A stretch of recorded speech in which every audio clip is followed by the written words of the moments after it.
Bon matin tout le monde. J'espère que vous portez bien malgré le contexte dans lequel on se retrouve avec la COVID-19. D'ailleurs, ce matin, on annonçait que nous avons les plus grands nombres en Amérique du Nord. Donc, j'espère Mhm. que vous êtes en santé et que vous allez bien.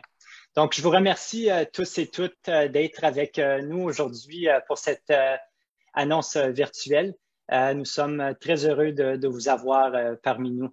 Je m'appelle Justin Johnson, je suis le chef de la direction de l'Association des municipalités bilingues du Manitoba, qui est la voix du leadership municipal bilingue manitobain et aussi le chef de file du groupe AMBM, un consortium de développement qui travaille au service et au bénéfice de nos collectivités francophones, comprenant le Conseil de développement économique des municipalités bilingues du Manitoba, le CEDEM, et aussi EcoWest Canada, qui se spécialise en économie verte.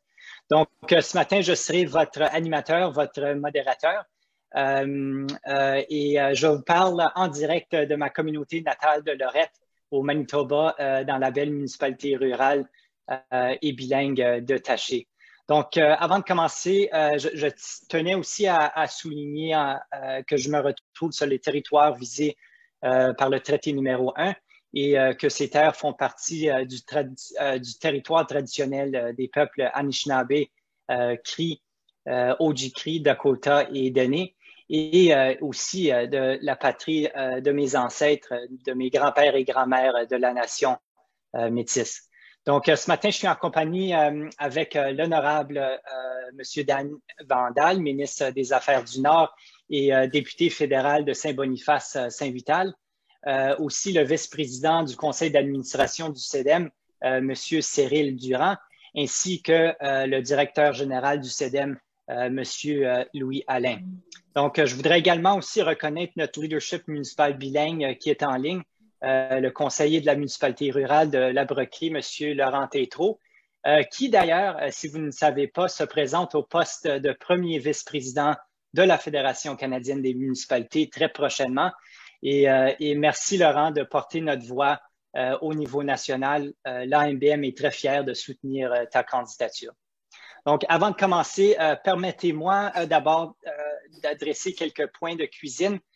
Premièrement, pour ceux et celles qui feront une intervention aujourd'hui, veuillez désactiver le son de votre microphone quand vous n'êtes pas en train de parler et n'oubliez pas non plus d'activer le son quand c'est à votre tour de prendre la parole. Deuxièmement, on vous demande, les membres de l'auditoire, de désactiver le son de vos microphones également et d'éteindre vos caméras pendant la durée de l'événement aussi. Et troisièmement et dernièrement, il y aura aussi à la fin de l'événement une période de questions. Et donc, pour poser une question en lien avec l'annonce, s'il te plaît, nous envoyer vos questions par écrit dans la boîte de clavardage qui se retrouve au côté droit de l'interface de Zoom. Et veuillez aussi préciser votre nom et votre média et nous traiterons des questions à tour de rôle avec les intervenants concernés. Donc, mais maintenant, et que le tout est en ordre, entrons dans le vif du sujet, l'annonce des projets financiers au Manitoba dans le cadre du Fonds de développement économique francophone de l'Ouest canadien. Et en parlant du vif du sujet, l'annonce d'aujourd'hui porte sur l'action, je pense, et la mise en œuvre de projets qui favorisent un impact direct, réel, et créent des conditions favorables pour nos collectivités francophones encore plus fortes, prospères et résilientes. Et l'annonce aujourd'hui illustre bien, je pense, l'innovation continue de plusieurs groupes et leaders francophones ici au Manitoba qui contribuent jour après jour à l'essor économique de nos communautés, tant au rural qu'à l'urbain. Et vous entendrez parler de certains d'entre eux un peu plus tard lors de l'événement. Je suis aussi particulièrement fier de notre filiale de l'AMBM, le CEDEM, qui a été choisi et mandaté par le gouvernement fédéral, notamment Diversification économique de l'Ouest canadien, DEO, pour administrer le chapitre manitobain du programme de financement en question. C'est la preuve, je pense, et un cas solide que le partenariat fédéral-municipal fonctionne et donne les résultats localement sur le terrain au bénéfice de nos collectivités bilingues et francophones. Donc, sans plus tarder, je voudrais maintenant présenter notre premier intervenant pour faire l'annonce officielle, l'honorable Dan Vandal, un grand allié et ami de nos municipalités bilingues et collectivités francophones au Manitoba. Monsieur Vandal, le plateau virtuel est le vôtre. Merci. Merci beaucoup, Justin, pour cette présentation et félicitations encore une fois pour le prix Riel. C'est avec plaisir que je me joins à vous pour, au nom de l'honorable Mélanie Joly, la ministre du Développement économique et des langues officielles et la ministre responsable de la diversification de l'économie de l'Ouest Canada, pour célébrer ces impressionnants projets avec vous aujourd'hui. C'est merveilleux de vous voir nombreux ce matin, témoignant clairement de la force, de la détermination et du sens des affaires de notre francophonie manitobaine. Je suis fier qu'au cœur de notre identité, nous soyons un pays fondé sur la diversité et la dualité linguistique. Je suis évidemment conscient des réalités auxquelles des communautés francophones font face. Et ma collègue, la ministre Joly, en tant que ministre responsable des langues officielles, est très au fait de vos réalités. C'est pourquoi le gouvernement du Canada s'est donné comme priorité de continuer de protéger les droits et la vitalité de nos communautés de langues officielles partout au Canada. En fait, notre gouvernement a pris des mesures concrètes pour assurer la vitalité et l'avenir des communautés de langues officielles en situation minoritaire grâce au plan d'action pour les langues officielles du gouvernement du Canada. Cette stratégie a été présentée en 2018 afin de nous fournir un plan directeur pour renforcer nos communautés, accroître l'accès aux services et promouvoir un Canada bilingue, car nous reconnaissons qu'une francophonie forte est essentielle à la réussite économique du Canada aujourd'hui et dans l'avenir. La diversification de l'économie de l'Ouest Canada, que nous appelons communément DEO, l'initiative de développement économique ou IDE, est l'un des outils que nous utilisons pour renforcer les communautés francophones du Manitoba et de l'Ouest.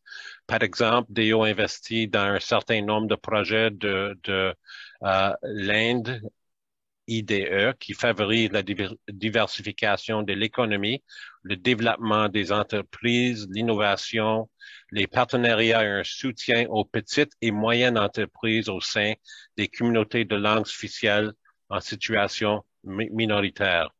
De plus, en tant que partenaire du réseau de services aux entreprises de l'Ouest canadien de DEO, le CEDEM a également joué un rôle clé dans la mobilisation des efforts visant à protéger les droits des francophones, à promouvoir les possibilités de croissance économique et communautaire et à faire en sorte que les Manitobains d'expression française aient l'accès à des services, à des programmes et à des activités dans leur langue. Bien sûr, cela n'aura pas pu être possible sans le leadership de Louis Alain et d'Erwan Bouchard, directeur du développement économique communautaire au CEDEM. Je vous prie donc d'accepter ma plus profonde appréciation et mes remerciements pour tout le travail que vous et votre équipe accomplissez, en particulier dans le cadre de la récente livraison du programme du Fonds de développement économique de l'Ouest de l'IDE. Je suis heureux d'apprendre que la suite du récent appel de proposition, 5 projets ont été sélectionnés pour recevoir un total de 136 000 $ du fonds. J'aimerais profiter de l'occasion pour féliciter personnellement tous les bénéficiaires qui sont joints à nous aujourd'hui et qui ont contribué à bâtir une francophonie plus forte et plus dynamique ici même au Manitoba. Félicitations. Je sais que vos projets auront un impact important dans vos nombreuses communautés que nous servons tous. En même temps, ils renforcent davantage notre francophonie ici au Manitoba. Merci beaucoup et de retour à toi, Justin. Super, merci beaucoup, Dan, et merci pour ces très beaux et bons mots pour tout le travail que fait le CEDEM sur le terrain. Et merci également de votre leadership à Ottawa pour faire certain que notre voix se retrouve à ce niveau-là et qu'on continue à bâtir des collectivités francophones et bilingues plus prospères et vibrantes. Donc, merci beaucoup. Monsieur Vandal. Passons maintenant à notre prochain intervenant qui nous accueillera au nom du conseil d'administration du CEDEM, Monsieur le vice-président Cyril Durand. Merci, Justin. J'aimerais souhaiter une cordiale bienvenue à l'honorable Monsieur Daniel Vandal, député de Saint-Boniface-Saint-Vital et ministre des Affaires du Nord, qui participe ce matin à notre conférence de presse virtuelle. Un bonjour également à tous vous autres les invités.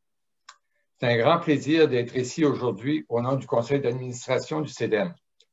Depuis 25 ans, le CEDEM œuvre dans le développement économique et travaille main dans la main avec les municipalités bilingues du Manitoba. Notre mission au CEDEM est d'exercer notre leadership en étant un partenaire indispensable pour faciliter et appuyer le développement économique communautaire et entrepreneurial sur le territoire des membres de l'Association des municipalités bilingues du Manitoba, le Fonds de développement économique francophone de l'Ouest, FDEFO, s'inscrit parfaitement dans cette mission et les retombées économiques de tous les projets récipiendaires se feront ressentir à la fois à court et à long terme, engendrant des communautés plus fortes et plus prospères. J'aimerais donc prendre cette occasion afin de remercier chaleureusement notre bailleur de fonds, Diversification de l'économie de l'Ouest Canada, qui est représenté aujourd'hui par M. Vandal. Veuillez transmettre nos remerciements à Mme la ministre Joly. Merci pour la collaboration de longue date et bien sûr pour votre confiance afin de nous permettre d'administrer ces fonds au Manitoba. Nous travaillons de près avec les municipalités membres et nous sommes à l'écoute sur le terrain afin de bien comprendre leurs réalités et leurs besoins et continuer à collaborer avec eux au succès de leurs projets économiques de toute envergure. Enfin, j'aimerais féliciter tous les récipiendaires de cette ronde pour leurs projets ambitieux et innovateurs. Bravo à CDC Petite Fourche de Saint-Lazare, la municipalité rurale de La Brocquerie, le centre Flavie-Laurent, le chemin Dawson Trail et Prince West Limité. Vos projets sont des catalyseurs pour vos communautés et le CEDEM est fier d'être là avec vous pour les réaliser. Félicitations. À toi, Justin. Excellent. Merci, merci bien, Cyril, pour cela. On passe maintenant et j'ai le plaisir de vous présenter le directeur général du CEDEM, Monsieur Louis Alain, pour nous fournir plus de détails en lien avec l'annonce d'aujourd'hui. Louis, c'est à toi. Merci beaucoup, Justin. Vraiment, merci au ministre Vandal d'être présent aujourd'hui. La belle allocution. Et à Cyril aussi, notre vice-président. Écoutez, on l'a vu récemment avec la série du hockey. Pour avoir une bonne équipe de hockey, ça prend certains attributs. Ce n'est pas juste l'affaire de quelques joueurs vedettes.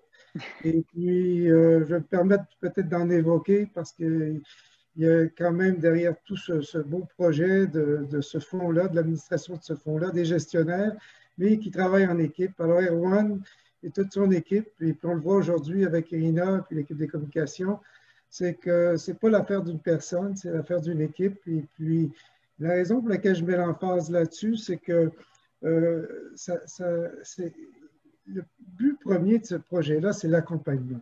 Et comme vous le savez, le CEDEM ne peut pas être un récipiendaire direct et c'est dans l'accompagnement qu'on vient enrichir un peu des projets qui se font au rural. L'autre mot-clé qu'on avait indiqué au niveau des 4 organisations à vocation économique de l'Ouest, c'était qu'on voulait que ça aille à la base, que ce soit endogène, c'est-à-dire grassroots.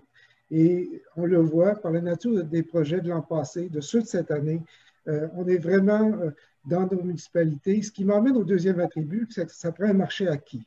Celui qu'a évoqué Justin, nos municipalités bilingues. Pour qu'il y ait de la vitalité, pour qu'il y ait vraiment cette viabilité, ça prend des économies qui sont fortes et ça prend des projets qui sont structurants et qui font toute la différence. Et c'est ce qu'on voit dans les projets qui ont été sélectionnés. Et je donne des exemples très concrets. Prenez celui de Sainte-Agathe l'an passé. Alors, quel est l'effet ricochet de ce projet-là? C'est que ça s'inscrit dans un sentier. Il y a un quai qui va être le long des berges de la Rivière-Rouge. Mais lorsqu'il est venu le temps de faire le dessin pour le pont qui sera construit en 2026, les architectes et les ingénieurs ont dû s'inspirer de cette initiative qui est un peu à vocation touristique pour modifier le pont et y ajouter une voie pour le transport actif, c'est-à-dire pour les passagers. Et la raison pour cela, c'est qu'il y avait tout un sentier des deux côtés de la rive. Vous voyez l'impact que peut avoir ce genre de projet. Un autre facteur important pour une bonne équipe de hockey, c'est la complémentarité. Là-dessus, ça revient au mot de l'accompagnement. C'est que là où il y a certaines faiblesses, bien, il faut appuyer. Il y a des projets qui n'avaient pas été sélectionnés l'an passé, qui sont revenus cette année, qui ont été améliorés. Il y a des projets qui n'ont pas été financés cette année, qui seront probablement dans la course l'an prochain. Mais c'est que le CEDEM ne lâche pas et on est là pour continuer le beau travail. Je donne un exemple concret avec ce qui se passe cette année. On était là avec le Centre Flavie pour le plan d'affaires, on était là pour la campagne de fonds et on est là aujourd'hui pour le nouveau projet de la boutique. Alors, voilà un exemple où tout s'inscrit dans la continuité. Je termine en évoquant peut-être la dernière chose, qui n'est pas la moindre, c'est que vous pouvez compter sur le CEDEM et son équipe parce que nous allons continuer de nous assurer de ne pas manquer de coups de patin. Là-dessus, je termine. Excellent. Merci beaucoup, Louis. De très bons mots. Accompagnement, terrain et l'importance d'avoir un CEDEM fort sur le terrain qui est en mesure de développer économiquement et de façon communautaire nos municipalités bilingues. Merci énormément, Louis.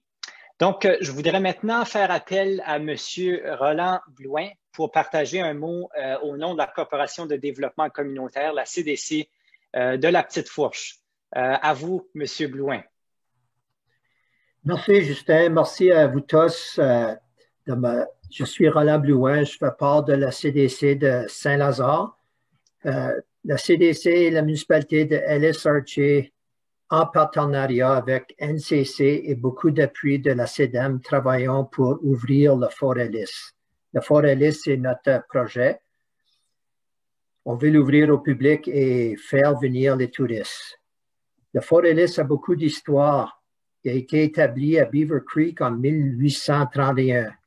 Le Fort Ellis a joué un grand rôle dans le développement de l'Ouest du Canada. Beaucoup d'histoire sur nos Premières Nations, nos Métis et nos premiers colons et familles qui sont installés à Saint-Lazare.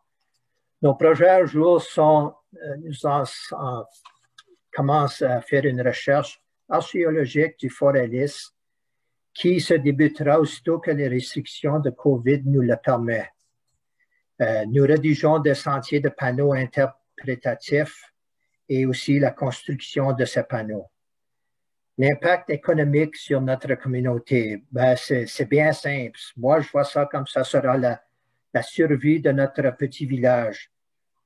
Faire venir les touristes, visiter le fort et notre centre d'interprétation, faire la tournée du village, le parcours scénique de nos deux vallées, Qu'Appelle et Assiniboine. De même, cela profitera non seulement aux entreprises, mais aussi à la communauté de Saint-Lazare, en ouvrant la porte à d'autres opportunités commerciales. Vous connaissez tous l'histoire de la tortue et le lièvre. Nous sommes la tortue. Nous avançons avec de petits pas et beaucoup de patience. à atteindre notre but. J'aimerais tous vous remercier de m'avoir donné l'opportunité de parler de notre projet. Un grand merci à tous ceux qui nous donnent de l'appui et surtout à la CEDEM, la FDEFO et DO. Sans eux, ce projet sera presque impossible. Merci. Excellent, merci, merci beaucoup, Roland.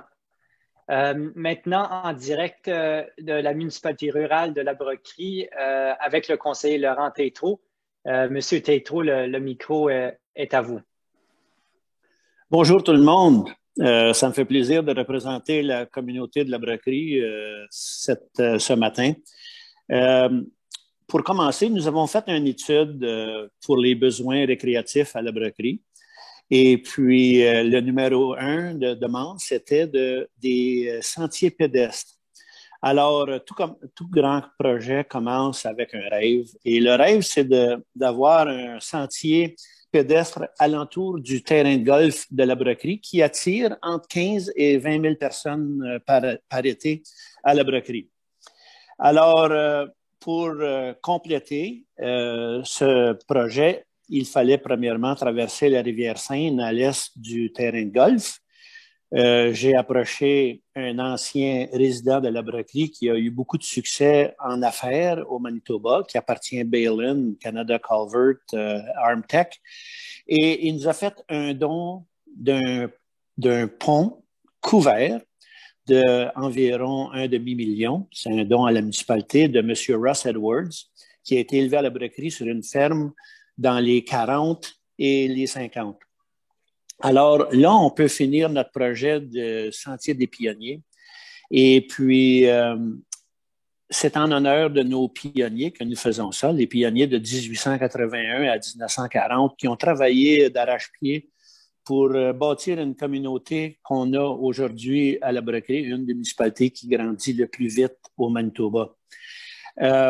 Alors, l'investissement dans ces projets, c'est énorme. Le pont, c'est 1,5 million d'une contribution privée.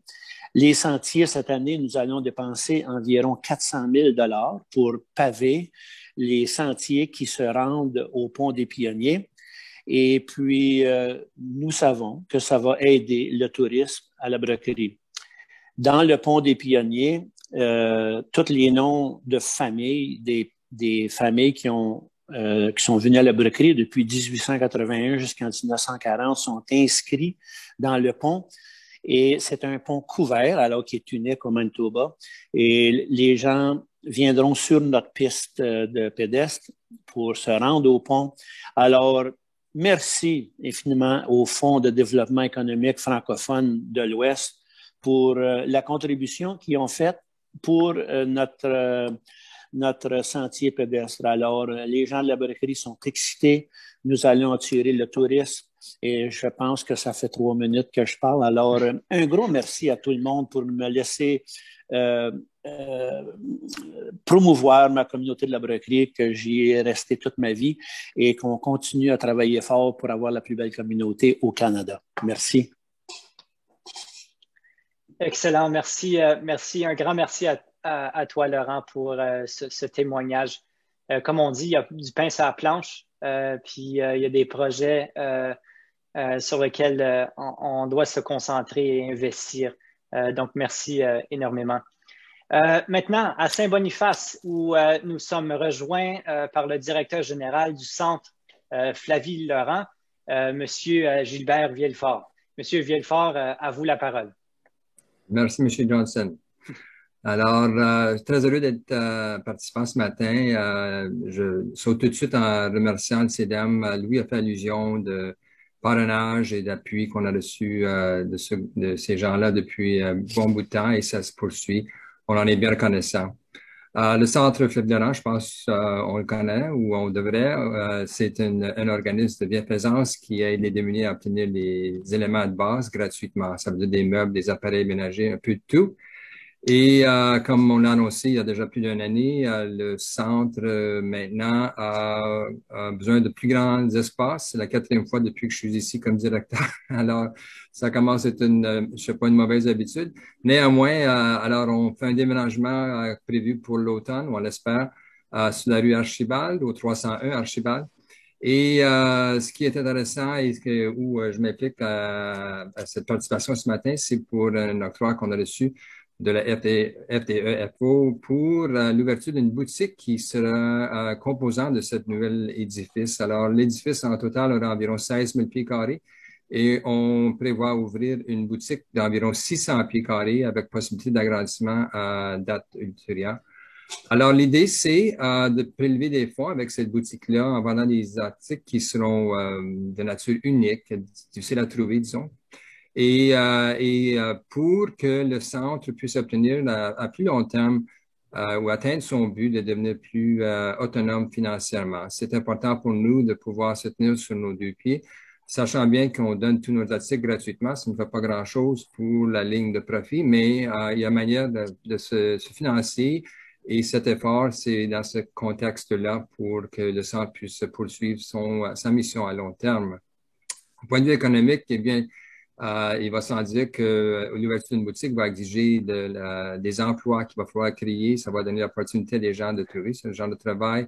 Ça va aussi impliquer toute une nouvelle manche de bénévolat qui seront nécessaires puisqu'on espère opérer la boutique largement sur les épaules de bénévoles. Alors, c'est très important. On ne mentionne même pas la question de qu'est-ce que ça fait pour l'environnement de recycler, de revendre, de réutiliser des articles qui seraient souvent peut-être mis à l'écart et qui donnent aussi, parce que les prix sont plus modiques, l'opportunité des gens dans le besoin d'obtenir des biens dont ils nécessitent. Alors, c'est un projet important à plusieurs niveaux, humainement, économiquement et environnementalement. Donc, on est bien reconnaissant, je l'ai dit au début, de la CDM, FTEFO et DEO pour cette reconnaissance. Aujourd'hui, c'est une reconnaissance qui va à toute la communauté puisque le projet du centre Flavie-Laurent est un projet de cette communauté ici au cœur de Saint-Boniface au Manitoba.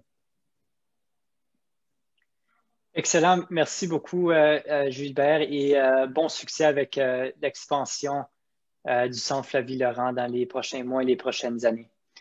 Je passe maintenant le micro à la présidente du projet du sentier Dawson Trail, Madame Pierrette Sherwood, pour nous partager un mot.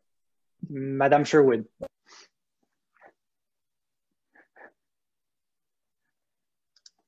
Oui, bonjour. La stratégie de développement du sentier Dawson Trail vise la création d'un principal produit d'appel pour stimuler l'essor économique et touristique des communautés qui sont liées par le sentier historique du Dawson Trail, soit la route provinciale 207 qui comprend les communautés de Lorette, Sainte-Anne-la-Coulée et Richer. Le Sentier des arts et du patrimoine Dawson Trail se veut un axe de développement durable qui mise sur l'harmonisation des investissements publics et privés pour avancer l'implantation d'un corridor de signalisation avec des composantes interprétatives liant les communautés situées au cœur du sentier Dawson Trail.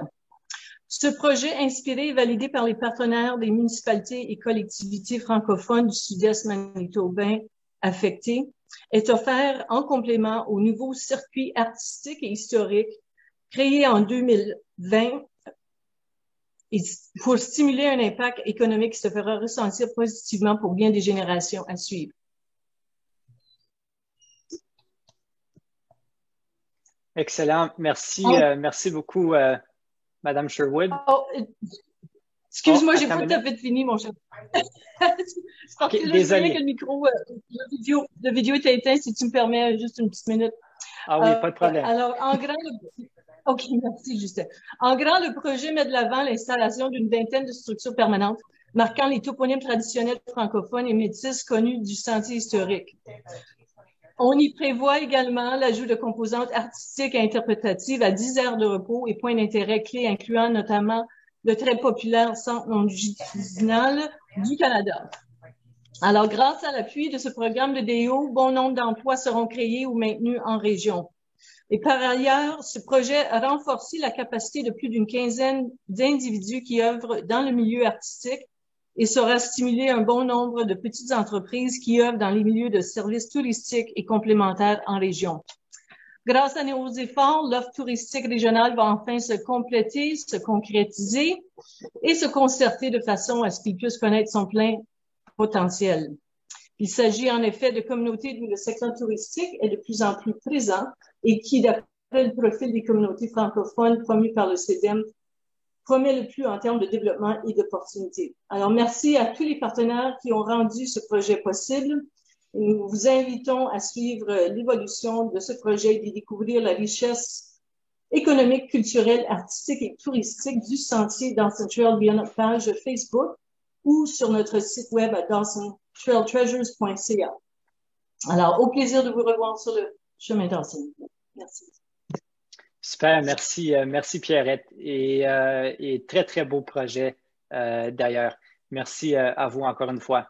Maintenant, et finalement, mais non le moindre, évidemment, je vous présente Madame Sophie Golin, directrice générale de La Liberté, pour nous faire part d'un mot de Presse Ouest Limitée.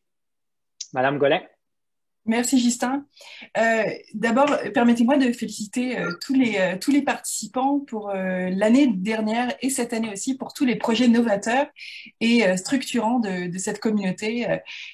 C'est formidable de voir une communauté aussi allumée. C'est ce qui m'a convaincue de rester vivre au Manitoba et qui me convainc encore. Alors, bravo à tous. Merci aussi à DO, FDFO, le CEDEM, et en particulier à Erwan Bouchot qui a su nous conseiller dans notre demande et qui a pu nous accompagner. Alors un grand merci aussi. Vous savez que la liberté, je pense qu'il n'y a pas à convaincre grand monde, la liberté, ça fait partie d'un service essentiel à la vitalité de notre communauté francophone au Manitoba. Alors, bien sûr, la liberté doit assurer sa pérennité pour pouvoir aussi assurer la vitalité de notre francophonie. Pour cela, il y a des défis majeurs en ce moment. C'est tout simplement la transition vers le numérique pour les journaux.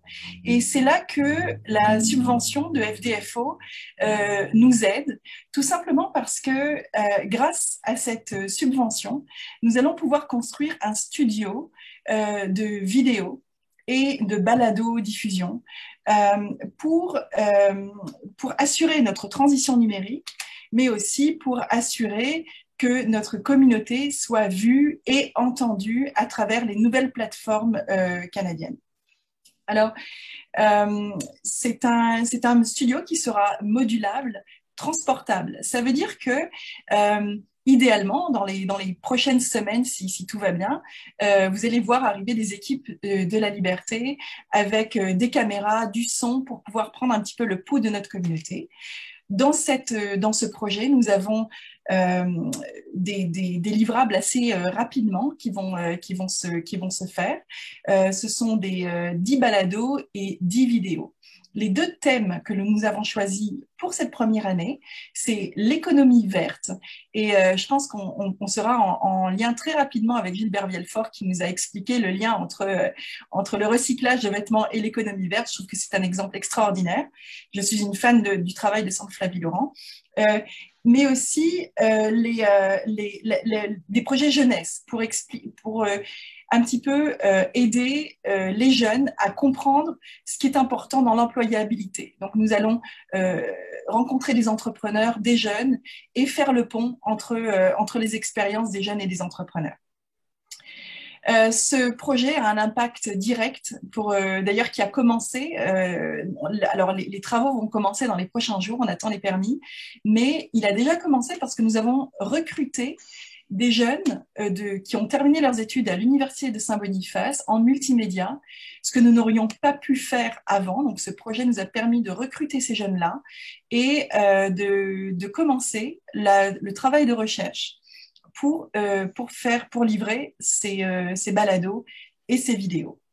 Donc, vous l'aurez compris, l'impact économique est clair. Il est pour Presse Ouest, c'est sûr, qui va aussi investir 50 000 $ dans ce projet, mais il est aussi pour toute la communauté au sens large du terme, pour la province du Manitoba.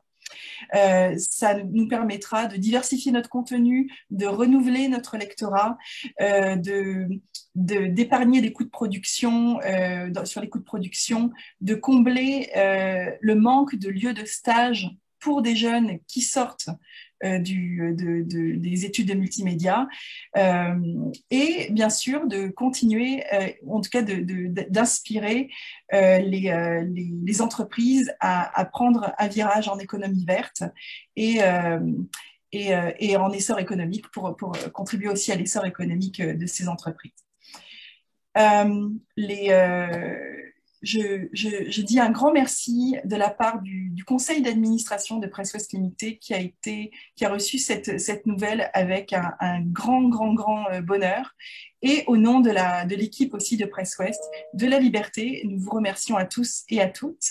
Et longue vie à nos projets à tous. Super, merci beaucoup Sophie. D'ailleurs, un très beau projet qui va assurer qu'on puisse faire entendre la voix des francophones d'un bout à l'autre de la province, diffuser cette voix-là et faire rayonner nos communautés tant rurales qu'à l'urbain. Donc, merci énormément, Sophie. Donc, on tire à la fin de l'événement. On est maintenant arrivé à l'étape de la période des questions. Si je me fie au clavardage, nous n'avons pas reçu de questions spécifiques dirigées à nos intervenants. Cela étant dit, en place d'une période de questions, donc j'aimerais vous inviter à rester en ligne, allumer aussi vos caméras pour une photo de groupe avec le ministre Daniel Vandal qui représente la ministre Mélanie Joly. Donc, je vous invite à rester en ligne pour quelques instants avant qu'on clôture la rencontre officiellement pour cette photo-là. Donc, allumez vos micros si vous le souhaitez et montrez-nous vos belles dents.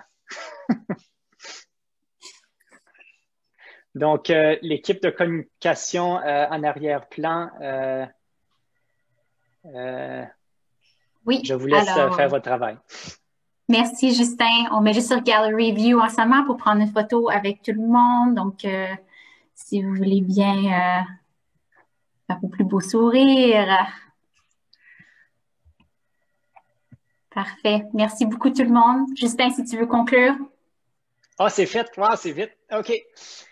C'est beau. Donc, ça termine l'événement. Vraiment, merci d'être venu en virtuel et d'avoir participé à cet événement. On espère vraiment qu'il s'agit d'un événement parmi tant d'autres à venir qui investit dans le développement économique de nos communautés francophones, qui confirme la valeur ajoutée économique de nos deux langues officielles et qui, enfin, développe notre capacité d'agir et de vivre pleinement sur le territoire manitobain. Donc, sur ce, je vous souhaite une belle journée. Restez en toute sécurité, faites attention et on vous revoit très prochainement. Oui.